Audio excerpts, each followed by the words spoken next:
वजब शुक्र अलैना मा दआ लिल्लाहि सल्लल्लाहु अलैहि वसल्लम यहाँ से गुजर रहे। यही हमारा मकाम है, यही हमारी मंजिल है। तो उन्होंने जहाँ पर बैठे थे उसके करीब हज़रत अबू अय्यूब अंसारी रज़ियल्लाहु अन्हु का घर था। तो आप सल्लल्लाहु अलैहि वसल्लम इस घर में क़ियाम किए। घर में क़ियाम करने के दूसरे दिन बाद आप सल्लल्लाहु अलैहि वसल्लम ने सहाबा को बताया कि ये तस्वीर तो यतीम भाइयों की है और उसी के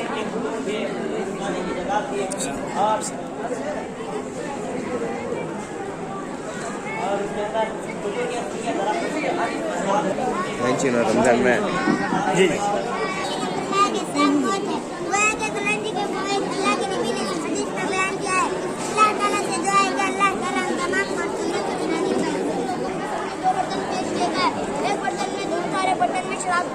अल्लाह के नबी ने उस बर्तन को इख्तियार किया जिसमें दूध था। अल्लाह के नबी से कहा गया कि आप भी हिदायत पाए और अब उम्मत भी हिदायत पाई।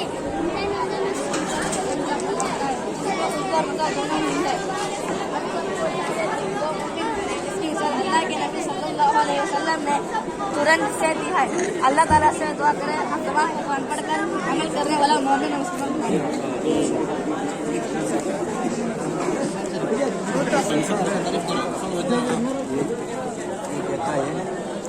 अस्सलामु अलैकुम व रहमतुल्लाहि व बरकातुहू।